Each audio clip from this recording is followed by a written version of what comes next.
Ironhead, page 104. Les 4 officiers supérieurs se levèrent et saluèrent se tenant droit. « Repos » fit le commandant en chef de l'armée des États-Unis. Ce n'était pas le président, non, c'était un militaire. « Messieurs les généraux, je vous salue. Comme vous pouvez le constater, nous avons besoin de vous pour un appui renforcé dans des forces néfastes étant en présence, et pour l'équilibre de la Méditerranée et la paix dans cette région du monde, je vous nomme à la tête du commandement de l'aviation et de la marine de la force en présence. Vous devez donc vous battre contre des oppresseurs et apporter le secours à la veuve et l'opprimé.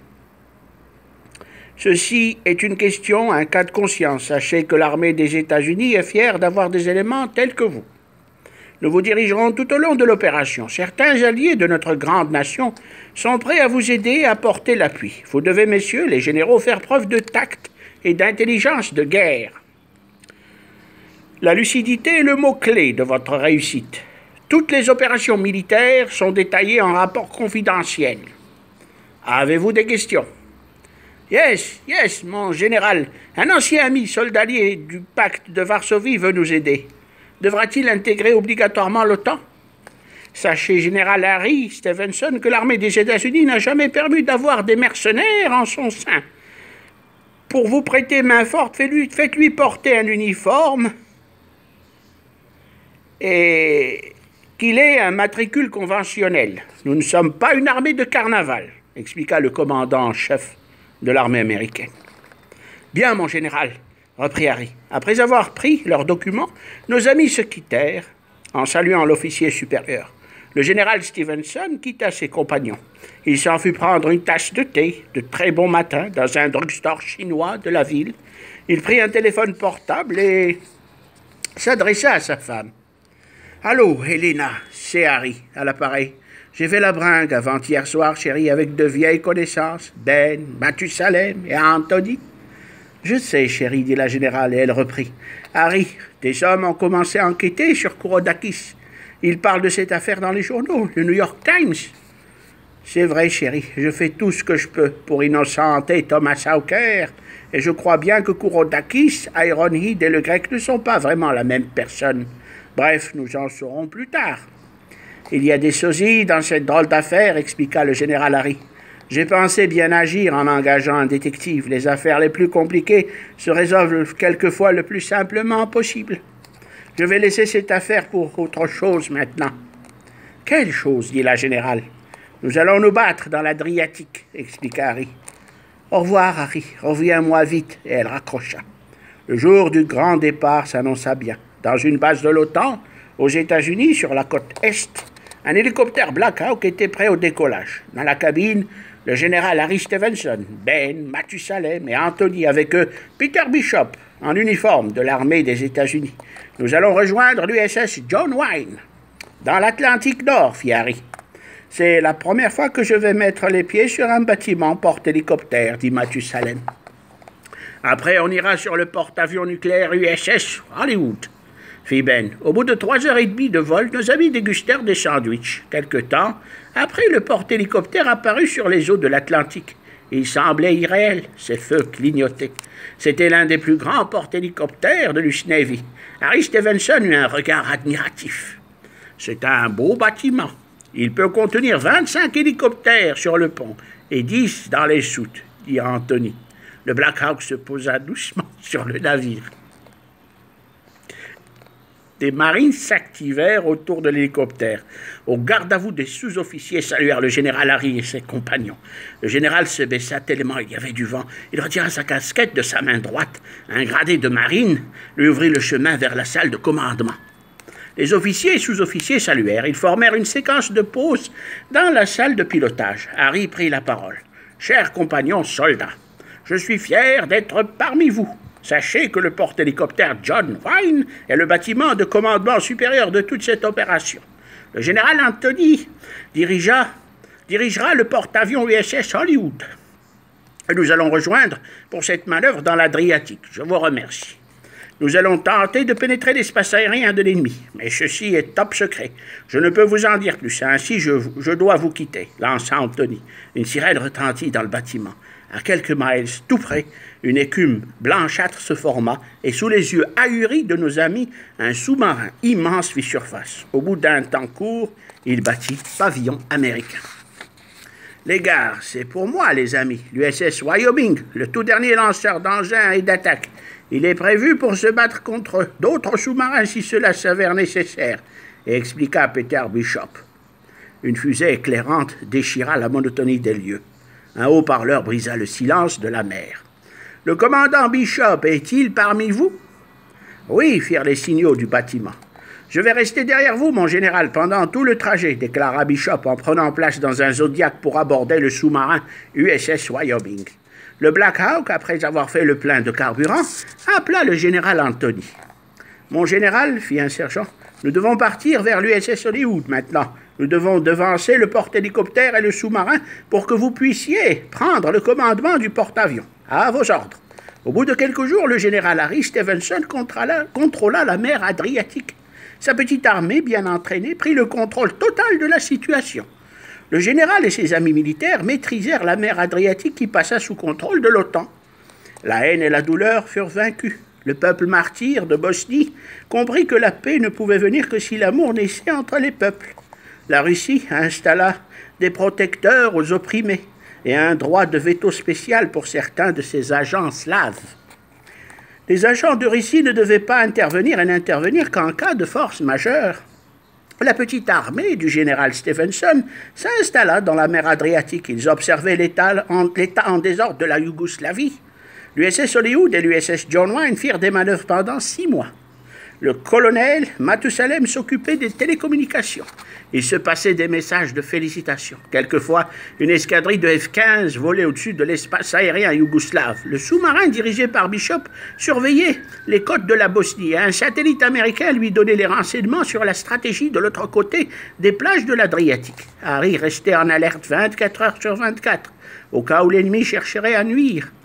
Au moindre grabuge, il devait ouvrir le feu. Tony Wilde passait des jours tranquilles auprès d'Hélène. Ils décidèrent d'aller passer des vacances en Floride, après s'être mariés dans une église. Pendant qu'ils sirotaient une liqueur chaude, le téléphone sonna.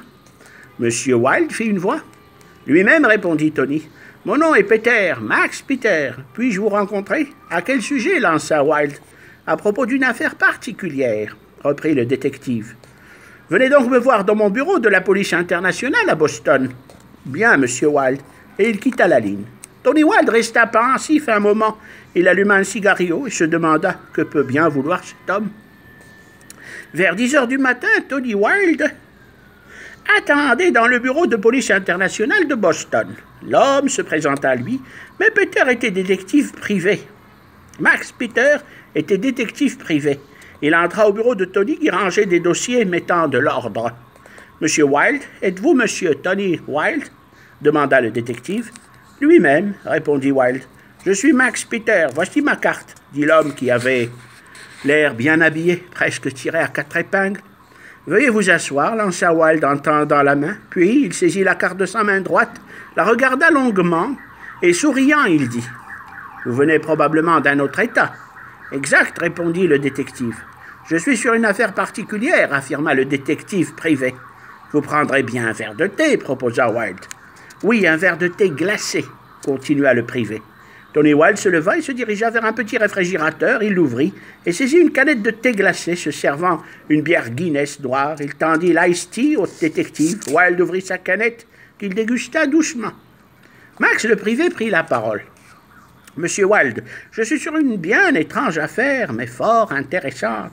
J'ai été mis au courant par le général Harry Stevenson. » Harry demanda Wilde, étonné. « Oui, » répondit le privé. « Je suis chargé d'enquêter sur une personne qui aurait des sosies, » expliqua Max. « Cette personne, il paraît que vous la connaissez aussi, un certain Yannis Kouroudakis. »« Très juste, cette affaire est mystérieuse, » lança Peter. « J'ai arrêté Kouroudakis après avoir été chargé d'une mission spéciale, mais il a été aussitôt relâché, faute de preuves. Contre lui, ses empreintes digitales l'ont acquitté, » expliqua Wilde. « Justement, là est le mystère sur cette bien étrange affaire.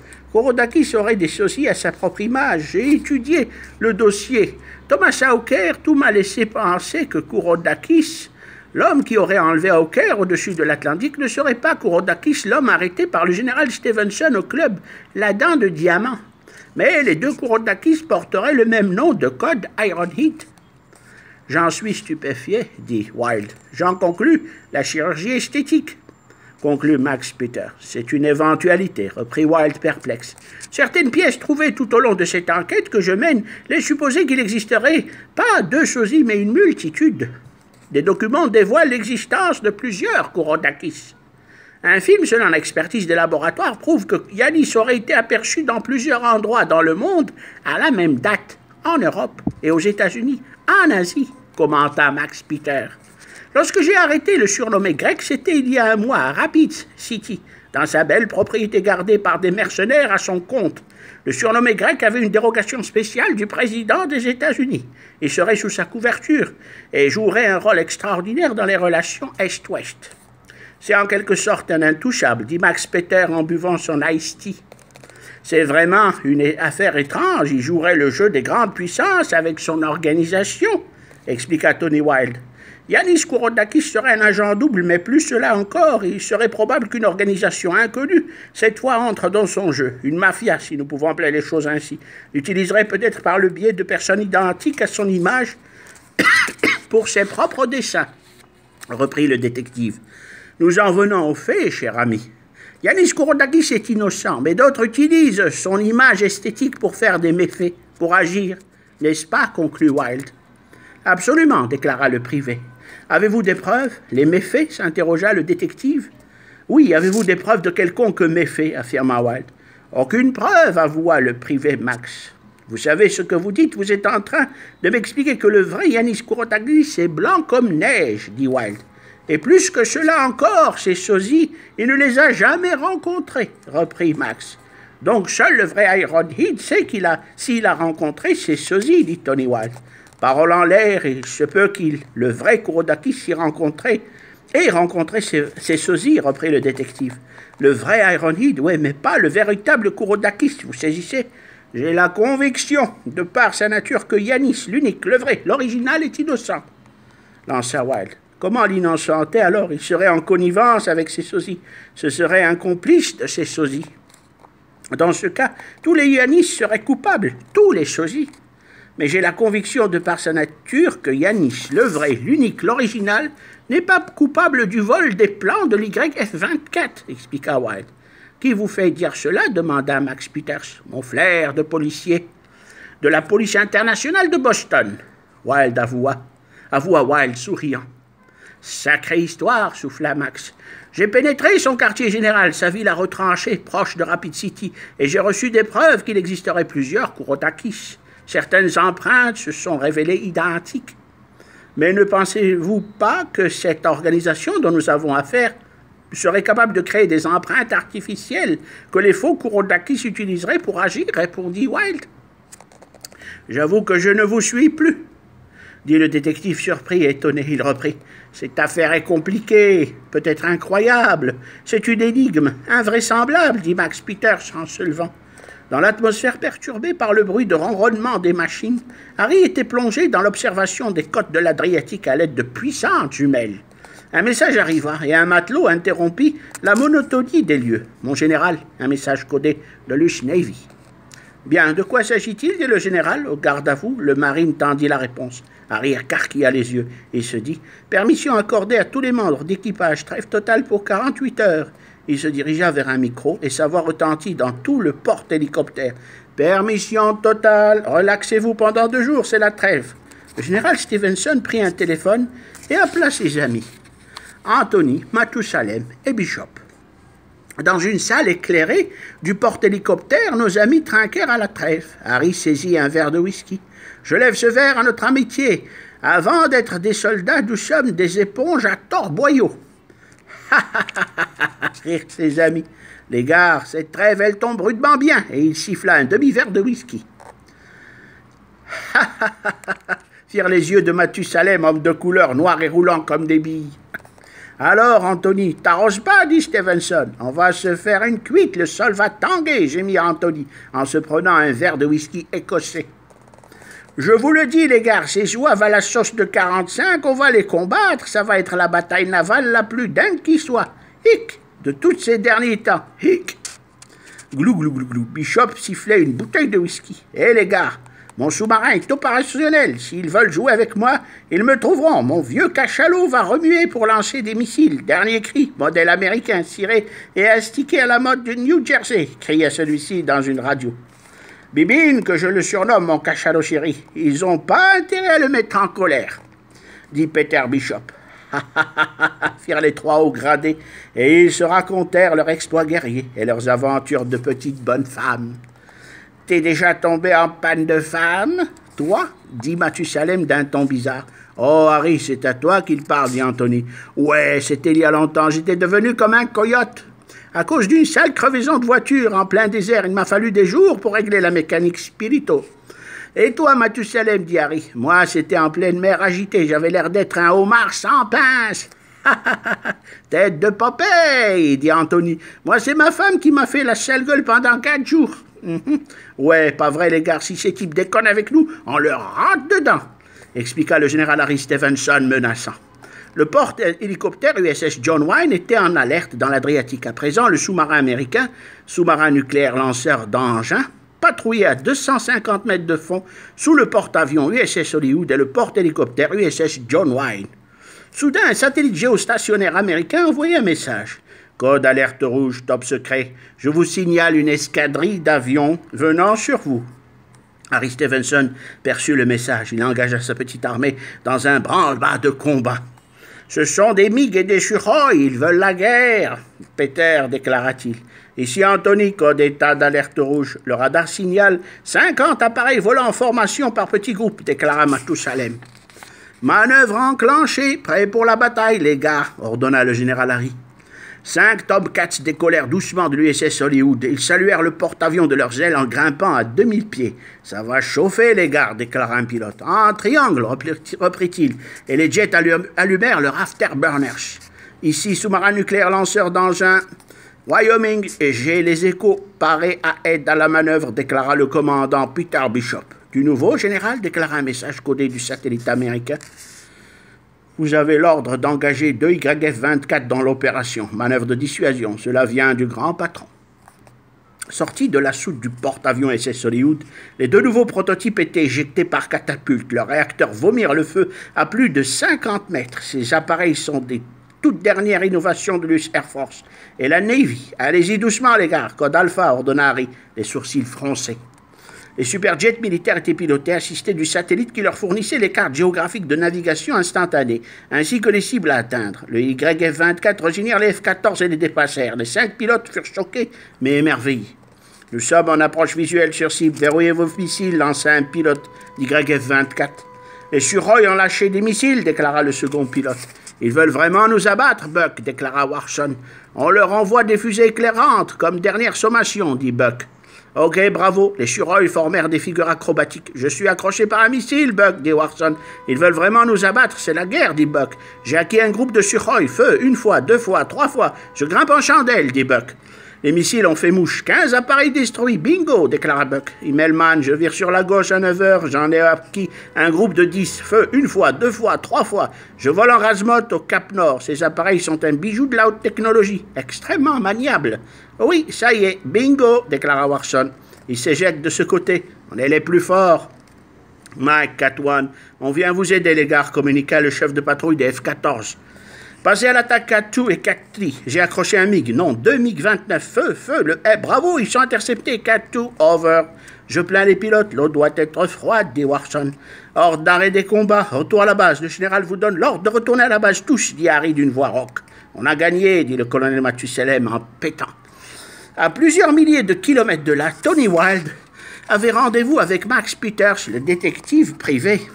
Le président m'a contacté, Max, dit Wilde. Le président, reprit le détective privé étonné. Yanis Kourotakis, dit le grec, a été innocenté. Plusieurs polices dans le monde entier ont été formelles dans leurs diverses enquêtes. Il a été fourni des preuves que cet homme que j'ai traqué chez lui et qui fut sous le couvert de l'État à Rapid City est innocent. L'affaire est close, cher ami, lança Peter. Absolument, reprit le colonel Wilde.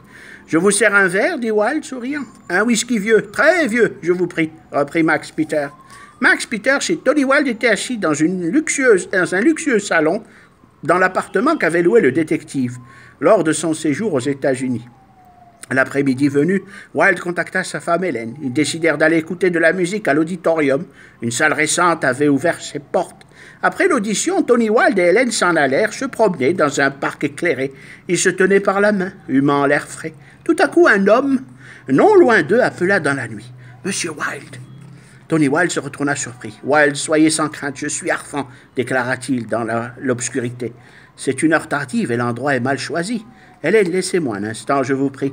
Va donc au salon, là-bas. Je te rejoins dans quelques minutes, fit Tony en la regardant dans les yeux. Yanis Kourotakis est un clone humain en plusieurs exemplaires. L'inimaginable a été fait, l'impensable s'est produit. Monsieur Wilde, expliqua Arfan dans la pénombre.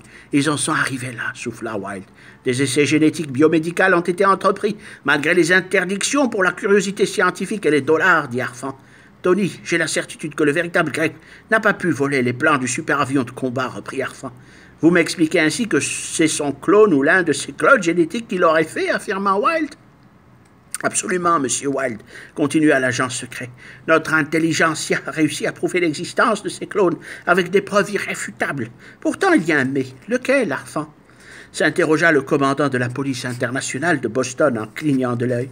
Thomas Hawker, l'armateur, avouait être allé sur une plateforme qui pouvait être utilisée comme un airstrip et sous-marin, et même porte-avions recevant des avions ou quelque chose comme cela, placé sous minutieuse surveillance par la plus pertinente méthode. Il ne ment pas.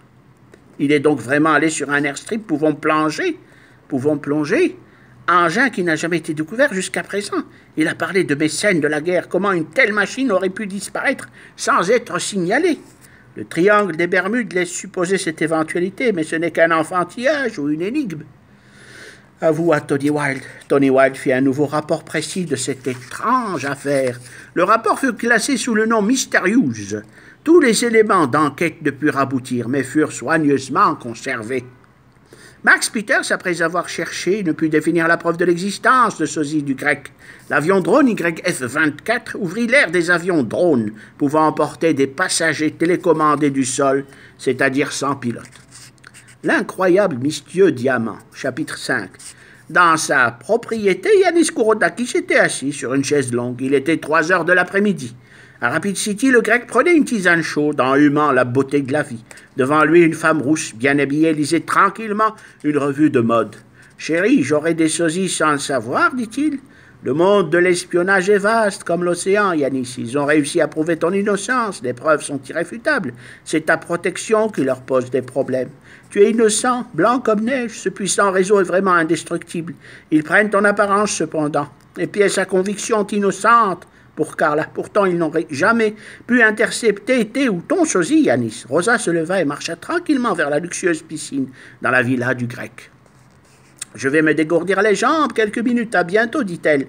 Rosa revint vers le grec quelques moments plus tard. « Un homme du nom de Max Peters veut te voir. »« Bien, fais-le entrer, dit Yanis. » Mais Max, habillé sport, se présenta. Il portait un habit désinvolte, mais malgré ceci, son allure faisait penser à un détective privé. « Monsieur Kourotakis, enchanté de vous connaître. Je suis Max Peters. Excusez mon intrusion à cette heure de la journée. Avez-vous déjà vu votre sosie 1 ou 2 fois ?» dit-il en souriant. « Oui, reprit Kourotakis. Où cela, je vous prie, le lieu demanda le détective convaincu. « Sur un film vidéographique. Une émission enregistrée pendant mon procès quand j'ai été arrêté par le général Stevenson, avoua Kourotakis. J'ai noté votre dire, monsieur Kourotakis. Merci, dit Max. Voulez-vous un verre, reprit le grec. Rosa, apportez-nous un scotch et des glaçons, lança Yanis Kourotakis. Rosa Tanker était très liée au grec. Elle vivait dans une union libre avec celui-ci depuis 20 ans. Elle avait décidé de s'occuper de ses affaires. Son origine allemande était tout ce qu'il savait sur sa vie. Ancienne danseuse, elle avait fait du trafic d'armes et était tireur d'élite. Elle se dirigea vers le bar en haut, gravit des escaliers en bois, saisit une énorme bouteille de whisky qu'elle déposa sur un plateau d'argent ciselé. Elle fit le service en souriant. Max et Yanis trinquèrent tranquillement ensemble. Ils levèrent leur verre bien haut en déclarant « À votre santé !»« Monsieur Yanis, je vous prie, dit Peter en lissant sa moustache fournie de britannique mûr. » Ses yeux se fermaient sous la force du whisky. « Oui, Savez-vous que Thomas Hawker, un armateur, affirme vous avoir rencontré sur un sous-marin de nationalité inconnue? Connaissez-vous bien Hawker? Non, reprit le Grec. Non, demanda le privé. Absolument. Je dis catégoriquement non, cet homme est inconnu, gronda le Grec. Bien, monsieur Kouroudakis, bien, reprit le privé, gêné. Peter, le privé, en déduit qu'il était sûr que Yanis ne mentait pas. Ils passèrent un agréable après-midi. Le détective conclut au double du Grec, cela était certain. La nuit venue, l'homme engagé par Stevenson quitta la villa luxueuse du Grec. Kouroudakis resta seul à observer l'étendue de sa propriété dans un calme philosophique. Assis dans un fauteuil de cuir souple, très confortable, sa compagne, Rosa, fumait des cigarettes. « Je suis vraiment bouleversé par cette discussion avec le détective, chérie, dit-il. Yanis se leva et se dirigea vers une chaîne hi-fi. Il plaça un compact disque dont la musique était reposante. Se retournant subitement, un homme était devant lui habillé de la même tenue que lui et ressemblant à lui comme deux gouttes d'eau. Yanis prit peur mais se ressaisit. « Que voulez-vous » dit-il. « Soyez sans crainte, monsieur Kouroudakis, je ne suis pas votre ennemi. Je suis simplement ici pour faire un travail. »« Quel genre de travail » reprit le Grec. « Mon nom de code est Irodhead, dit doucement le sosie. À cause de vous, j'ai failli rester en prison. L'homme qui ressemblait au Grec sortit une étrange arme, un pistolet lance-fléchette qu'il